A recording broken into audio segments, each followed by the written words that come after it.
ಕ್ರಿಸ್ತರಲ್ಲಿ ಆತ್ಮೀಯರೇ, ನಮ್ಮೊಲವಿನ ಕುರಿಗಾಯಿ ವಂದನೀಯ ಗುರು ಜೇಸುರಾಜ್ರವರ ಸಾರ್ಥಕ 10 ವರ್ಷಗಳ ಸಂಪೂರ್ಣತೆಯನ್ನು ಕಂಡಿರುವ ನಿಸ್ವಾರ್ಥ ಸೇವೆಯ ಜೀವನದ ಮಹತ್ವದ ಮೈಲಿಗಲ್ಲನ್ನು ನಾವು ದಾಟಿದ್ದೇವೆ.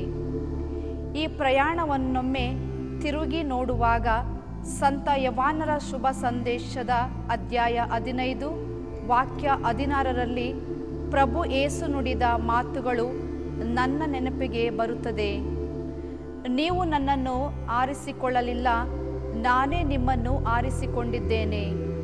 ನೀವು ಲೋಕಕ್ಕೆ ಹೋಗಬೇಕು, ಸಫಲರಾಗಬೇಕು, ಆ ಫಲ ಶಾಶ್ವತವಾಗಿರಬೇಕೆಂದೇ ನಿಮ್ಮನ್ನು ನೇಮಿಸಿದ್ದೇನೆ. ಹೌದು ಪ್ರಿಯರೇ, ಕಳೆದ 10 ವರ್ಷಗಳಲ್ಲಿ ಗುರುಗಳು ತಮ್ಮ ಪ್ರೀತಿ ಮತ್ತು ಭಕ್ತಿಯ ಜೀವನದಿಂದ ಯಾಜಕ ದೀಕ್ಷೆಯ ತಮ್ಮ 3 ಪವಿತ್ರ ವ್ರತಗಳನ್ನು ಅಚಲವಾದ ನಂಬಿಕೆ ಹಾಗೂ ಹೃದಯ ವೈಶಾಲ್ಯತೆಯಿಂದ ಉದಾಹರಿಸಿದ್ದಾರೆ. ಬಡವನಾಗಿಯೇ ಉಳಿಯುವ ವ್ರತ ವಾಗ್ದಾನದ ಮೂಲಕ ಶ್ರೀಮಂತಿಕೆ ಎಂಬುದು ಲೌಕಿಕ ವಸ್ತುಗಳನ್ನು ಶೇಖರಿಸುವುದರಲ್ಲಿ ಇಲ್ಲ, ಬದಲಿಗೆ ದೇವರ ಸೇವೆಗೆ ಸಮರ್ಪಿತವಾದ ಹೃದಯದಲ್ಲಿರುವುದನ್ನು ನಮಗೆ ನೆನಪಿಸಿದ್ದಾರೆ. ಬ್ರಹ್ಮಚರ್ಯ ವ್ರತದ ಮೂಲಕ ಶುದ್ಧ ಹೃದಯದ ಸೌಂದರ್ಯವನ್ನು ತೋರಿಸಿದ್ದಾರೆ. ದೇವರ ದೇವಾಲಯದ ಸೇವೆಯಲ್ಲಿ ಅದು ಆನಂದವನ್ನು ಕಂಡಿದೆ.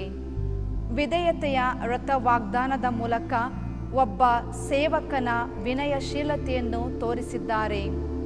ಯಾವಾಗಲೂ ದೇವರ ಕರೆಗೆ ಹೋಗೊಟ್ಟು ಅವರ ಪಥವನ್ನು ನಂಬಿಕೆಯಿಂದ ಅನುಸರಿಸುವ ತಾತ್ಪರತೆಯನ್ನು ಪ್ರದರ್ಶಿಸಿದ್ದಾರೆ. ನನ್ನೊಂದಿಗೆ ಸೇರಿ ಯೇಸುವಿನ ಪವಿತ್ರ ಹೃದಯ ದೇವಾಲಯ ತಿಪಟೂರು ಧರ್ಮ ಕೇಂದ್ರದ ಸರ್ವರು ತಮ್ಮ ಆಧ್ಯಾತ್ಮಿಕ ಜೀವನವನ್ನು ಹಾಗೂ ಅತಿ ವಿಶೇಷವಾಗಿ ನೂತನ ದೇವಾಲಯದ ನಿರ್ಮಾಣದಲ್ಲಿ ತಮ್ಮನ್ನು ತೊಡಗಿಸಿಕೊಂಡ ಗುರುಗಳ ತ್ಯಾಗ ಹಾಗೂ ಅವಿರತ ಶ್ರಮಕ್ಕಾಗಿ ಹೃತ್ಪೂರ್ವಕವಾಗಿ ಕೃತಜ್ಞರಾಗಿದ್ದೇವೆ. ಅವರ ಬದ್ಧತೆ, ಸ್ನೇಹ ಹಾಗೂ ಪ್ರೀತಿ ಸಂತ ಪೌಲರು ಕೊಲೊಸ್ಸೆಯವರಿಗೆ ಬರೆದ ಪತ್ರ ಅಧ್ಯಾಯ 3 ವಚನ 23ರ ನೀವು ಏನನ್ನು ಮಾಡಿದರೂ ಸಂಪೂರ್ಣ ಮನಸ್ಸಿನಿಂದ ಮಾಡಿ, ಮನುಷ್ಯರನ್ನು ಮೆಚ್ಚಿಸುವುದಕ್ಕಾಗಿ ಅಲ್ಲ, ಪ್ರಭುವನ್ನು ಮೆಚ್ಚಿಸುವುದಕ್ಕಾಗಿ ಮಾಡಿ ವಾಕ್ಯವನ್ನು ನೆನಪಿಸುತ್ತದೆ. ಈ ಗೀತೆಯನ್ನು ಗುರುಗಳ ನಿಷ್ಠೆ ಹಾಗೂ ಸಮುದಾಯದ ಮೇಲಿನ ಅವಿರತ ಪ್ರೀತಿಗಾಗಿ ನಮ್ಮ ಕೃತಜ್ಞತೆ ಮತ್ತು ಗೌರವವನ್ನು ವ್ಯಕ್ತಪಡಿಸಲು ಅರ್ಪಿಸುತ್ತಿದ್ದೇವೆ. ಅವರು ನಮ್ಮನ್ನು ತಮ್ಮ ಜ್ಞಾನ, ಕರುಣೆ ಮತ್ತು ದಯೆಯೊಂದಿಗೆ ಮುನ್ನಡೆಸುತ್ತಿರುವಾಗ ದೇವರು ಅವರನ್ನು ಸಮೃದ್ಧವಾಗಿ ಆಶೀರ್ವದಿಸಲಿ.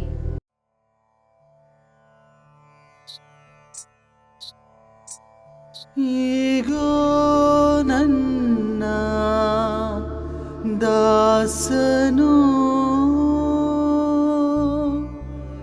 ನನ್ನಿಂದ ಆಯ್ಕೆ ಆದವನು,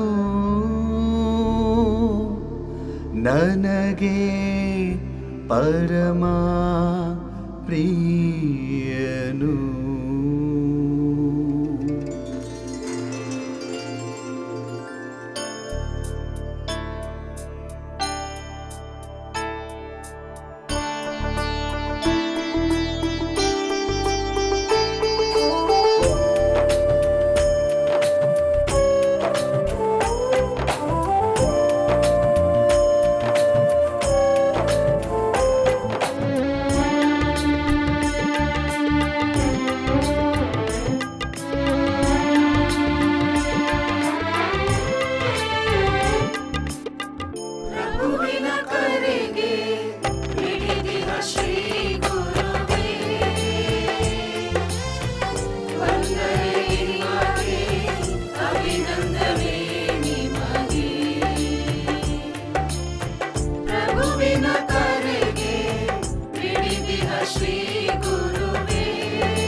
ಪ್ರಣಭಾವತಿ ಕೋಟಿ ವಂದನೆ.